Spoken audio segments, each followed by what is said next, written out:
بسم اللہ الرحمن الرحیم۔ السلام علیکم۔ ویسٹ انڈیز کے خلاف دوسرے ٹیسٹ میچ میں پاکستان کرکٹ ٹیم نے شاندار کامیابی حاصل کی۔ پاکستانی بولنگ اٹیک کی بات کرے تو انہوں نے بھی عمدہ بولنگ کا مظاہرہ کرتے ہوئے پاکستان کی جیت میں کلیدی کردار ادا کیا، جبکہ ان کا ساتھ بھرپور فیلڈر اور ساتھ ہی ساتھ بلے بازوں نے بھی دیا، مگر یہاں پر رات گئی انتہائی افسوسناک خبر سامنے آئی ہے۔ آج کی زیر نظر ویڈیو میں آپ بھائیوں کو اسی بارے میں بتائیں گے، مگر مزید تفصیل میں جانے سے پہلے اس ویڈیو کو لائک کریں اور کمنٹ سیکشن میں آپ بھائی مجھ اتنا ضرور بتائے کہ آخر کیا راضی ہونے کے باوجود انہوں نے اپنا فیصلہ تبدیل کیا، کیا یہ کوئی سازش ہوگی یا پھر نہیں۔ اس حوالے سے کمنٹ سیکشن آپ کے کمنٹس کا منتظر رہے گا۔ افغان کرکٹ بورڈ کا اپنی ٹیم پاکستان بھیجنے سے انکار، پاک افغان کرکٹ سیریز ملتوی کرنے کا باقاعدہ اعلان کر دیا گیا۔ سیریز کا انعقاد اب 2022 میں ہوگا۔ تفصیلات کے مطابق پاکستان اور افغانستان کے کروڑوں شائقین کرکٹ کی تمام تر امیدیں دم توڑ گئی۔ افغان کرکٹ بورڈ نے پاکستان اور افغانستان کے درمیان شیڈول ایک روزہ سیریز ملتوی کرنے کا باقاعدہ اعلان کر دیا۔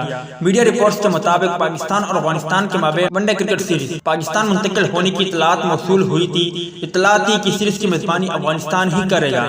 سیریز ستمبر کے پہلے ہفتے میں ہوگی۔ قبل از پاکستان نے افغانستان کرکٹ ٹیم کو ویزے بھی جاری کر دیے تھے۔ افغان کرکٹ ٹیم باراستہ پاکستان سری لنکا روانہ ہونا تھی۔ سری لنکا میں افغان ٹیم نے پاکستان ٹیم کی 3 ون ڈے میچوں کی میزبانی کرنا تھی۔ پی سی بی کی تصدیق کے بعد افغان ٹیم کے کھلاڑیوں کو ویزے جاری کیے گئے، تاہم پھر بتایا گیا کہ سیریز کا انعقاد سری لنکا میں ممکن نہیں، جبکہ اب افغان کرکٹ بورڈ نے سیریز کے پاکستان میں انعقاد سے بھی انکار کر دیا، جس کے بعد دونوں کرکٹ بورڈ کے حکام نے سیریز 2022 تک ملتوی کرنے کا فیصلہ کیا ہے۔ واضح رہے کہ یہ افغانستان اور پاکستان کے درمیان پہلی باقاعدہ کرکٹ سیریز تھی، جس کے انعقاد میں اب مزید تاخیر ہو گئی ہے۔